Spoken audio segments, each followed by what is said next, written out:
Hello everyone, welcome to a brand new series I'm going to be doing on this YouTube channel where I teach you how to make your very own murder mystery game from scratch.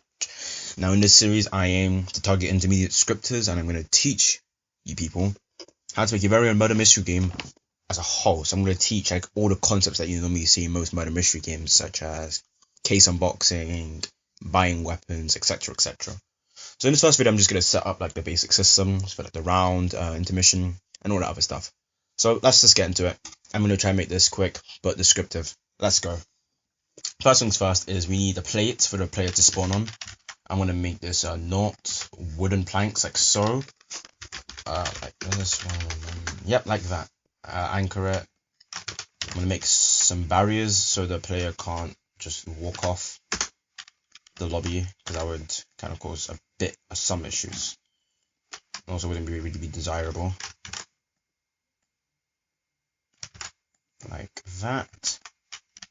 And then quickly we take this, we lock it, and then with these we group them together.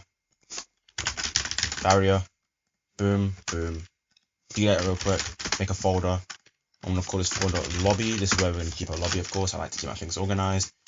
And like that. I'm going to make spawn part right here. Disable it, get rid of the decal. Scale it a bit, make sure it's anchored. Yep. Disable collisions, can collide, can query, can touch.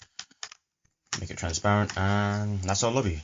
Now, as for the actual map, I duplicate this, I group this, test map, I drag this out, focus to it, and I make some spawns because we need to actually have a spawn. We need spawns for the game, for the players to actually spawn on. Now what I recommend is you actually make more spawns than there actually are players in the game.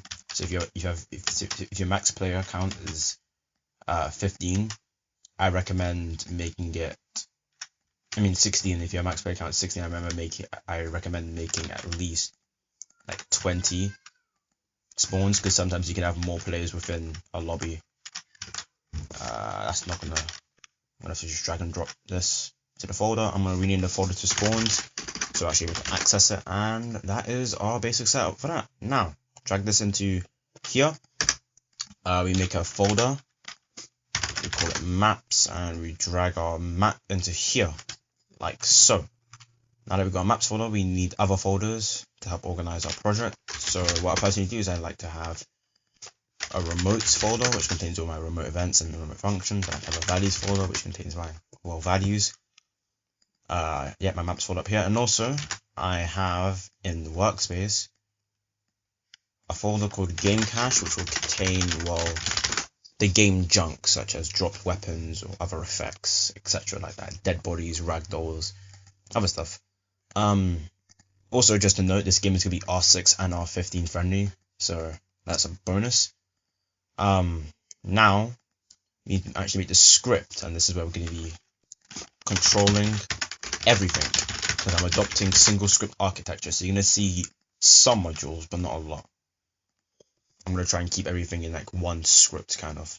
That's the aim of single script architecture. I can link down an article that talks about it in the description. I won't go into it here. Alright. Now we've got our scripts, we also need our remotes. So we're going to have one remote event called on game end, and another one string value called status. So this is going to display game's current status. We then need our GUI, of course, to display what's currently happening in the round. I have a plugin that automatically sets the anchor point and also scales both the position and the size, and I think it doesn't remove the border size pixel, it automatically does that for me. So you'd also want to keep these, you also want to make these in scale and make this transparent, and also anchor point 0.5, I prefer that. Let me just position these.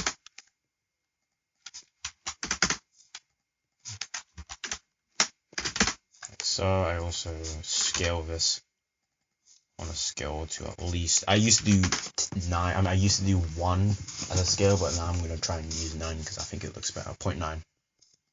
I also make this 0.1 in size, so I kind of drag it down a bit. Maybe strong it. like so.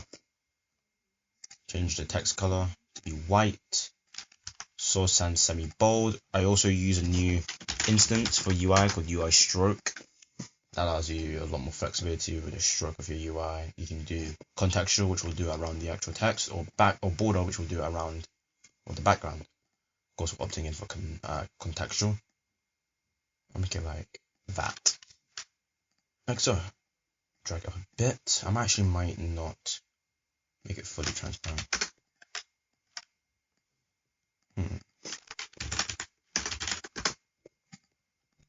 Yeah, I might do it like that. I think I like that. I'll also duplicate the UI stroke and I'll do it for the border.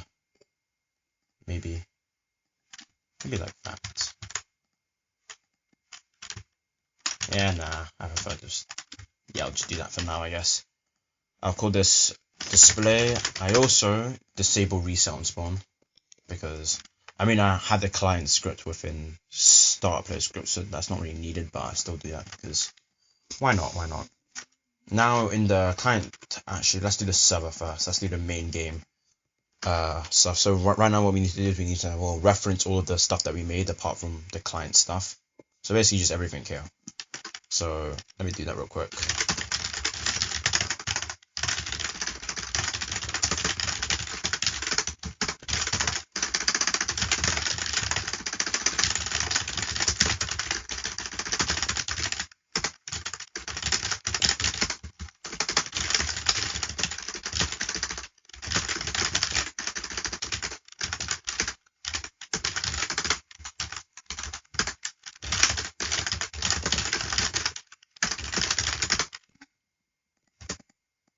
I kind of consider this tutorial as like a code along with me as well.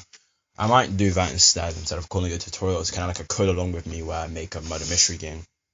I think that would feel a lot more better and a lot more welcoming. So you kind of like, I make up this stuff live rather than me trying to like work it out at the beginning. I kind of like, you can see my work process and I'm actually go about trying to, figure out what stuff I'm doing. Yeah, I'll think about it.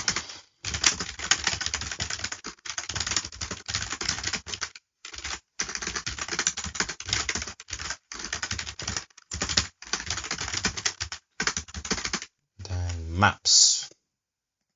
Yep.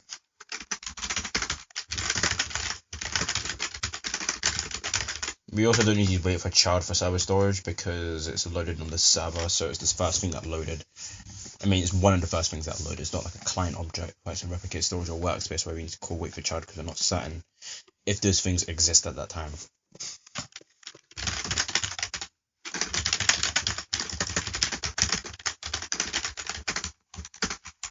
And that's all we need so far.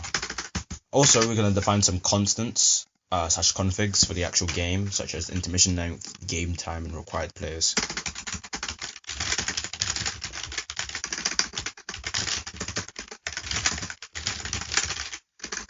For now, I'll set this to 10. And for now, I'll set this to 1 minute. Alright. Okay. Now we're going to make a folder which will contain all the players that are going to be playing. It's going to be a table, my bad. And this is just going to contain all the people that are playing the game currently, like in session and alive. Then we're going to have one for murderer and sheriff, so...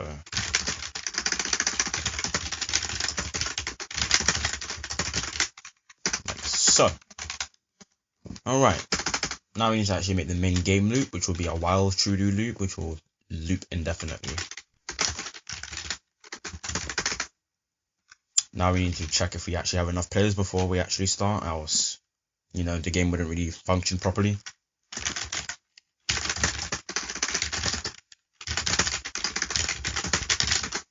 So I'll use a while true do loop. Some people use a repeat wait loop, a repeat until loop, which is, I don't prefer that because what it does is it actually has to run the code below it and then check the condition, which would cause for some weird visuals where it would say waiting for 2 or more players and then it just skips to the intermission, which I don't really like, so I'll just use a while loop. I also forgot to define players up here.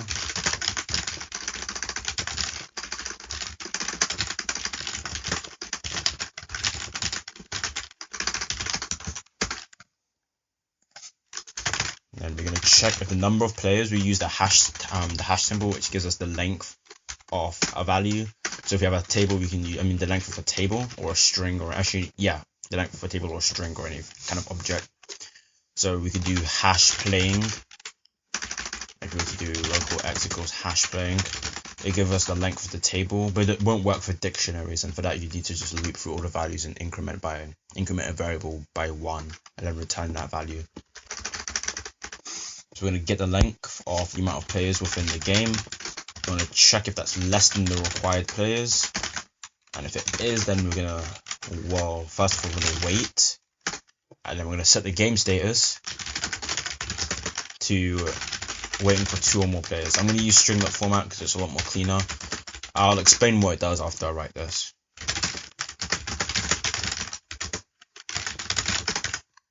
Alright, so string format is, well, a way of formatting a string in a more cleaner way, rather than having multiple concatenations that would, when strung together, would look kind of messy. Like if I were to just make a quick string example, if I were to have a string that just said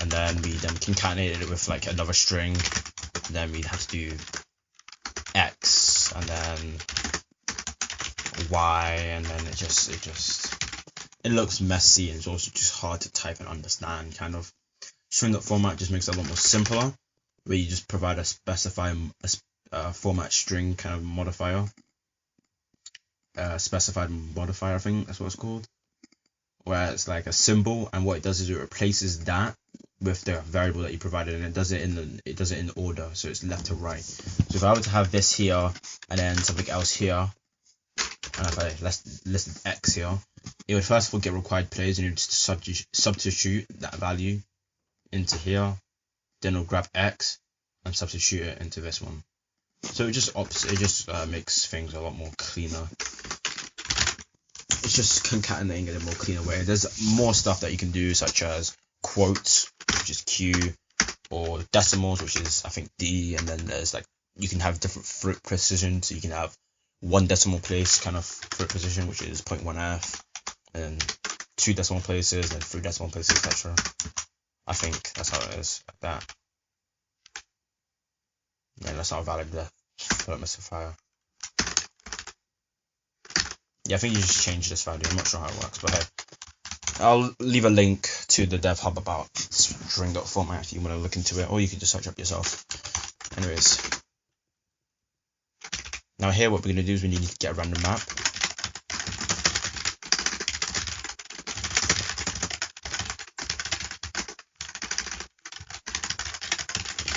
We do that by getting all the children within the map, and we're going to be using math.random. Now the way how we're doing this is when we use the get children function and we provide a value in here, what it does is it returns that index. So if I were to go into the maps folder, once I've made it like 5 of these, if I were to do game children 2, you'd get the second item within that array.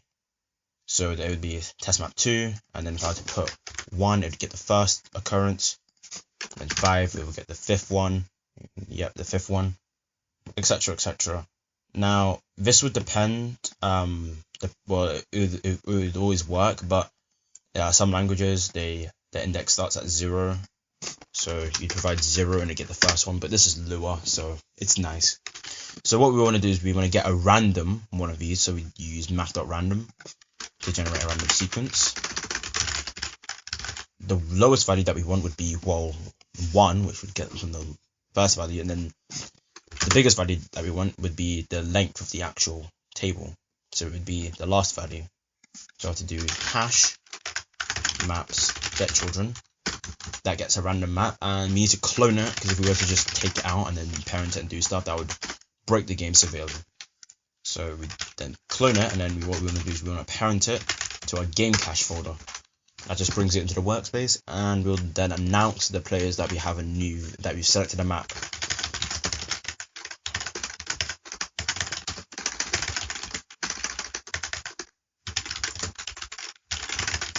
And then I'm thinking about it, I forgot to write an intermission script.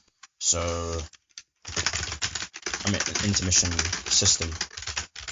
So what we do is we'd use a for loop that would loop from the intermission length, which would be 10 seconds, down to 1 in an increment of -1, and we'll wait at the very end by 1 second, so it does it every single second.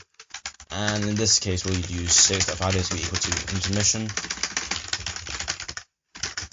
and then it's just I. Now I don't use string format here because it's more cleaner to use concatenation and to just have this entire function, and I'm just appending one variable at the end of a string. I'm not having it like in the middle or some other place where it just would look weird.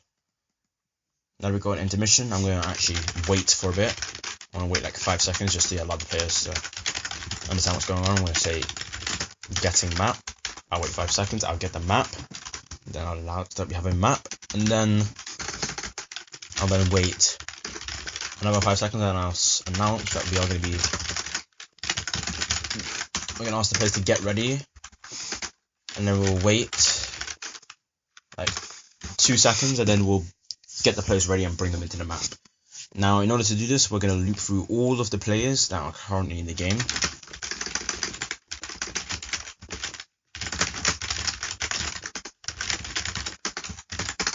We're going to check if they exist. Now, this looks dumb, and people can be questioning, why am I going to check if the player exists? But sometimes I think, like, there's just a chance, a sliver of a chance that the player leaves right as this line executes and it goes into the next code. That would be tragic.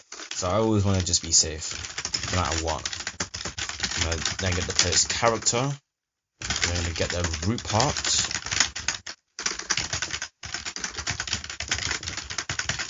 I use find_child in case you haven't loaded in properly or anything like that. Same thing with the humanoid. Then, of course, a little thing that you want to do is you want to actually use the return values of those of the find_child thing.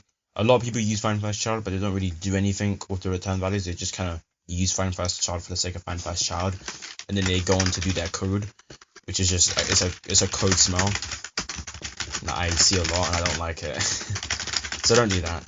If you use find_child, at least use the return value, so you check if it's not equal to nil or something. I mean, the only time you'd actually never really check is if you're trying to get a value, but it's like you're trying to find a child using a variable, then you use find_child without the return value. That's if you're certain that it exists.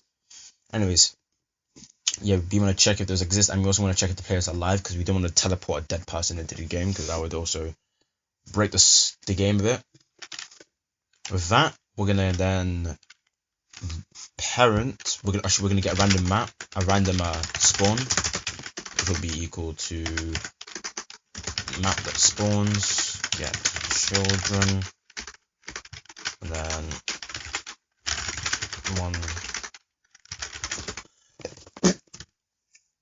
one to the number of map.spawns get children. Then we want to C-frame the root part to that spawn, and we want to move them up by 2 studs so they don't sink directly into the ground, so we don't teleport them directly into the part, but we rather like put them so they're standing on the part rather than in it. And then as we got that, we want to then delete that spawn so no one else can spawn on that same spawn. And I know I'm thinking about it, I'm probably going to make this as a quick to long series rather than me just actually rather than just a tutorial. I think that would be a lot more better. That'd be also just nicer. I'd rather do that. I'm considering it.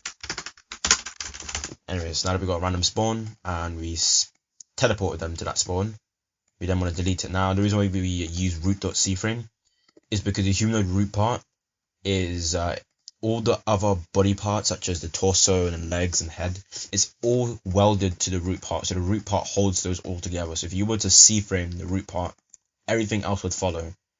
So by moving the root part's position and orientation, because C-frame, the difference between C-frame and other vectors is that C-frame accounts for both position and orientation, rather than just one or the other.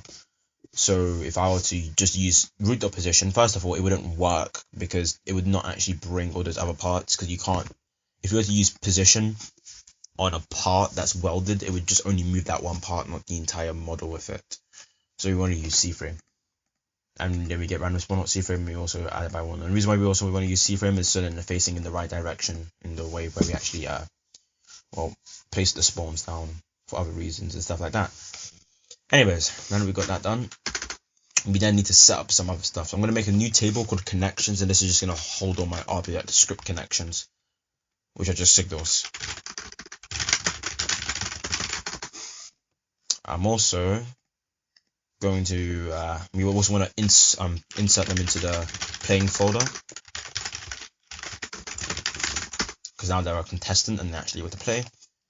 And now we want to set up some basic connections that will allow us to handle whenever the player dies or leaves or anything like that, so we're able to actually, control the game's main conditions. So whenever a connection, I'm gonna call this player.userID left. I'm going to change it to player.ancestryChangeConnect function. Now what happens is whenever the player's parent changes, this function will call, and whenever a player leaves, a player will always be under the player's folder no matter what. You can't unparent that. So the only time when the parent will change is whenever the player leaves and when their parent is set to nil. So when that happens, we want to remove them from the game. So we're going to have another function up here called remove player. We pass in the player that we want to remove. I also have insert enable. Let me get rid of that. Now what we want to do is we want to get the index and make sure that they're actually, a player that's playing in the game. We're going to get the index by using table.find, playing and player. Then we're going to check if they're within the folder and the table, just by checking if it's not equal to nil. If it isn't, then we want to remove them from that table. Another reason why is also whenever it comes to removing a player or anything like that, you can't just append on a name or an instance. You have to use the index in which they're in, and that makes sense because you can have multiple values with the same name, and if you try to just pass in table.remove that value's name, it just would remove a random one because it will have the same name. So it's kind of understandable why. When next time we want to remove player and then pass in player, we also want to do it for def. Now, some people, they use humanoid.died, but sometimes I think it doesn't really work for me well, and I don't trust it. So I'm using get property change signal.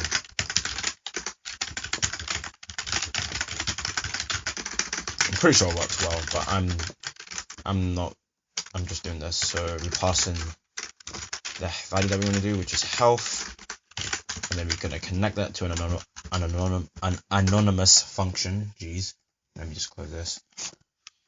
We want to then check if their health, if it's less than 0, less than or equal to 0. I always want to check if it's less than or equal to 0, even though you can't change their health to less than 0. I just want to check because it's better to be safe than sorry.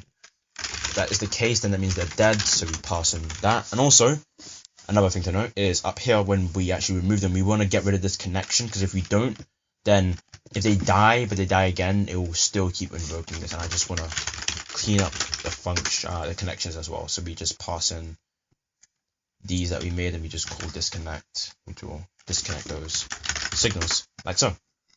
All right, now that we've got something done and we've got everything that we need for getting the player ready and teleporting them, we now need to work on the main game loop. So I'm going to write game loop. I'm also, just for the sake of, actually, nah, I won't do that. I was gonna anchor them all and then tell them to get ready, but this is about a mystery, so I don't really want to do that. So now we're gonna work on the main game loop, which will just be looping in the game length down to 1, -1, undo, and then we're gonna just pass the weight 1. Now we're gonna have a variable up here, and we're gonna call this result, and this is gonna store our game result. So whenever the game's finished, there will be different results, such as the murderer died or everyone left, etc., etc. So the first condition that we're going to make is if everyone died. So murderer wins. So we're going to check if the length of the playing folder, if it's less than 1, then we're going to do result to be equal to everyone has died, murderer Also down here we're gonna warn the result. Just for now, I just want to print out the result. In the next video, what I'll be doing is I'll also be doing the sheriff selecting. So actually like getting the murderers and the sheriff. But for now, I just want to keep this short because this is already like 25 minutes long. So I kind of want to wrap it up already. So everyone has died, the murderer wins. We have another one called the murderer has died, and then time's up, which won't be inside of the loop actually for time's up. I'll do that somewhere else. So I'll check if the murderer is equal to nil. If it is, then we want to, oh yeah, we also want to break out of the loop. So it will stop looping. So we're going to do result is going to be equal to murderer died innocence 1, innocence, whatever. Up here when we actually remove that index, we also want to check as we remove them. I also want to check if the player is equal to the murderer. If it is, then I'm going to set the murderer to nil. Now that would make it so this would, well, do its thing and just will kill the game script by saying, okay, murderer's dead and stuff like that. Now as for time's up, what I'm going to do for time's up is I'm actually not going to do the condition within the loop. I'm just going to check outside of the loop if the result is still equal to nil. If it is, then that means that nothing has happened. So everyone hasn't died, nor the murderer has died, meaning that the game must have just, just ended because everyone took too long. So we're going to do result is equal to times up, like that. Now we've got that. We need to clean up the game. I'm going to do clean up. And as for cleaning up, we're going to do cane cache, clear all children. Now we'll remove the maps and everything else like that. We're going to loop through all the playing contestants.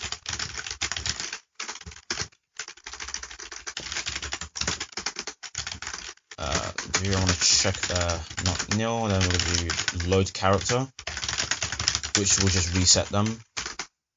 We'll also check if the murderer's not equal to nil, then we'll do the same thing. And I'm not going to check if the sheriff is not equal to nil because the sheriff will count as the playing, but for the murderer we'll set them outside of the playing, so the murderer won't be within the playing table.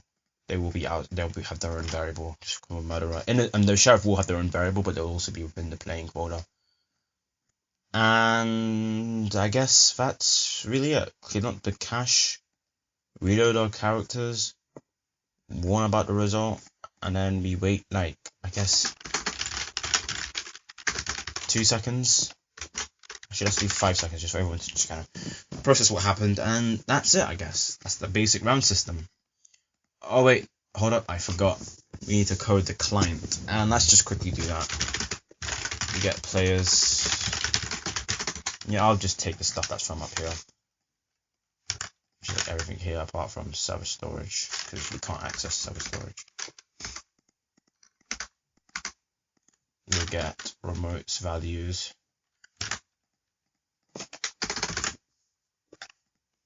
We'll also get game end and status. Like so. Now what we're going to do is we need to also get the player.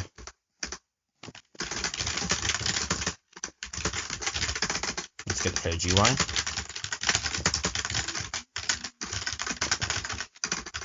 Now note is that sometimes it will say infinitely possible for player GUI, so what you want to do is you want to use math.huge, which would wait indefinitely, or you can do 1 divided by 0. Now listen, $1 divided by 0 is faster. I don't care. I'm using it because it makes me look cool. Anyways, enough of that. We're gonna get the HUD 1 divided by 0, and we're gonna get the display. Now for the display, we don't need to use 1 divided by 0 because by then it would have been loaded. So we just do that. Now we need to make a function called update, and this will update the text to display what the value is. So we're gonna call this update display. I'm going to invoke this when the status get publish change signal, and we'll do value connect and then update display. And we also want to call this on runtime, So whenever the player first spawns, it immediately updates with what's going on in the game. Even if there's nothing really going on, it's not really saying anything. It's just because if you don't, then it's just gonna say label until the status has changed. So we're gonna do display.text is equal to status.value, and like that. I guess also down here what we could do is just for the sake of